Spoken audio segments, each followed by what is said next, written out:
Hi everyone, how are you guys? Welcome in, welcome in. I am working on my blanket and I thought we could have a sit down, just kind of chat as I'm working on this thing. Maybe, just maybe, we can get more of this thing accomplished today. I'm not expecting to finish it, but getting a little bit more of it done would be wonderful. So let's talk a little bit here about crochet patience because it's something that a lot of us don't have in the real world today. We don't have a lot of patience. Everything needs to be fast. But when it comes to crochet, it has a way of teaching you patience without ever saying a word. It doesn't rush you, doesn't demand perfection. It just sits there, waiting for you to come back when you're ready.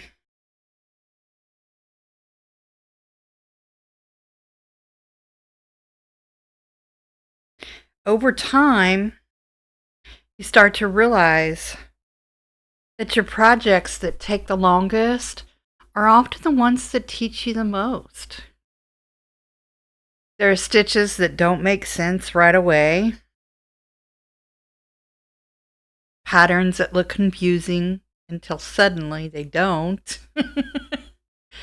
rows that feel endless, like these. They feel like they go on and on and on forever. And then suddenly you look back on it and you see how far you've come. And none of it happens quickly. It just doesn't. It happens stitch by stitch. It's slow, it's steady, and even a little bit humbling. I used to get frustrated when something didn't click immediately, like the magic circle. Oh, I can't tell you the frustration level for me for that. It was it was so difficult. I couldn't even figure out how to get that circle started. It was bad. I thought that it meant that I wasn't cut out for this, that I wasn't good at crochet or I wasn't meant for certain projects. But the more that I stitched, the more I realized that patience isn't something that you bring to crochet. It's something that crochet gives to you.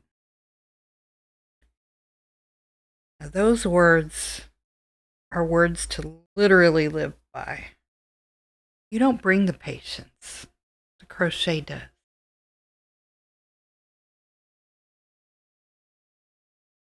There's a quiet moment that happens when you stop fighting the project and start listening to it instead. Just like with my buddies, you get that little hum. You'll you'll start to notice little buzzing. Now, obviously, it's not a sound that you hear, right? But yet you do in a way. When you stop trying to rush through the hard parts and you let yourself move at the pace that the piece needs you to, that's when things will start to shift for you. Not dramatically, but enough to feel the difference. Some projects teach you patience by taking their time. Others teach you by making you slow down.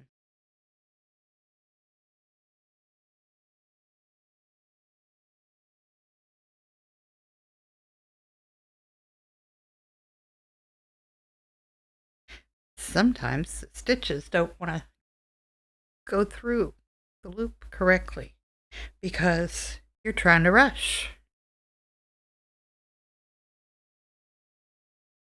Some teach you by falling apart a little bit so that you can learn how to fix them. None of it's wasted. Every stitch, even the ones that you have to rip back out, is part of the lesson. And I think in a way that's the reason and the way that crochet is so comforting. Even on the days when it's challenging. And some days are more challenging than others. Some days your hands don't want to cooperate. Some days your brain is 5 stitches ahead of where you're actually at. Some days you might be a whole row behind in your brain where you actually are. That's okay.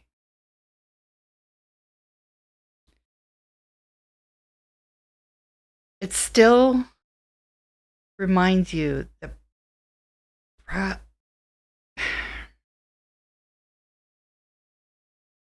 progress doesn't have to be fast. It's still real even when you're crocheting slowly, like today is one of those days for me.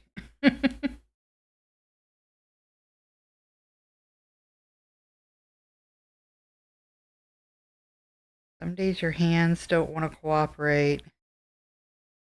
You find yourself missing a stitch, or you find yourself struggling just a little bit more. Even when your stitch doesn't seem tight and you're having to struggle to pull it through those loops a little bit more. Small steps still count. Each stitch still counts. You may not get a whole project accomplished in one day. Heck, you might only get a few stitches. Or maybe you get a few rows or a few rounds. And maybe that's all you can do for that day. And that's okay. Because every stitch literally counts.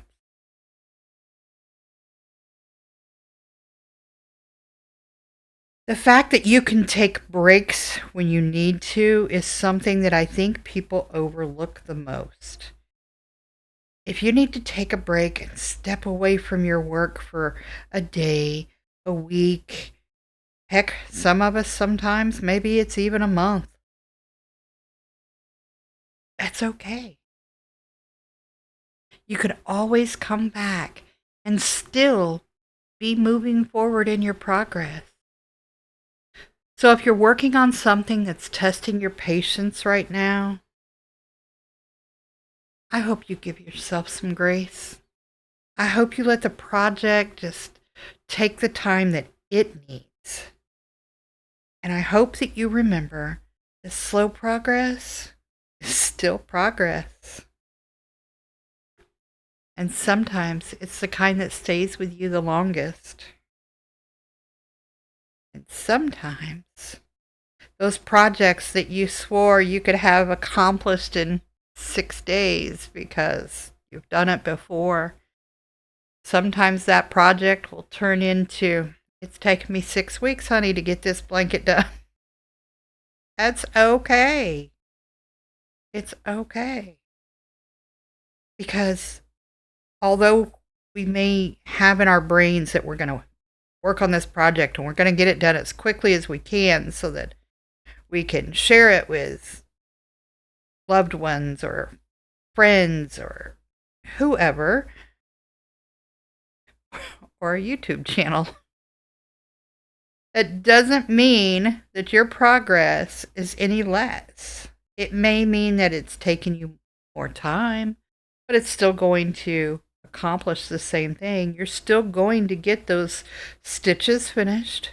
You're going to get that project finished. And you're going to be able to have that to show or to sell or whatever you happen to be doing with your projects, giving them away, whatever. Progress is still progress.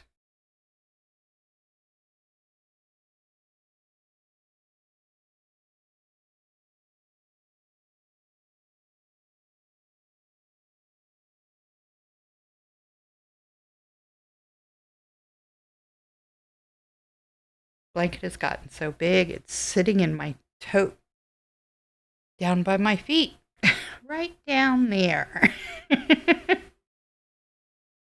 Because it's too big to have that thing on my lap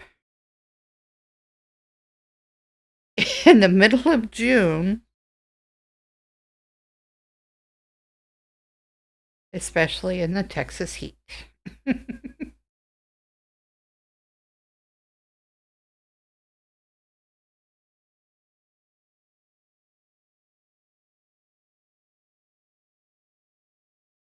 So, you guys, I wanted to make sure that I said thank you today for all of you who keep coming back and watching my videos. It really means the world to me that you would take 5-10 minutes out of your day to come over here and spend it with me, whether I'm crocheting or talking your ear off. Usually a little of both. But I appreciate each one of you so much. More than you guys will ever even realize. It just it does this whole heart good to know that so many of you keep coming back to watch my videos, and I appreciate you for that. There, we've made it to the end of the row. Progress. It is progress.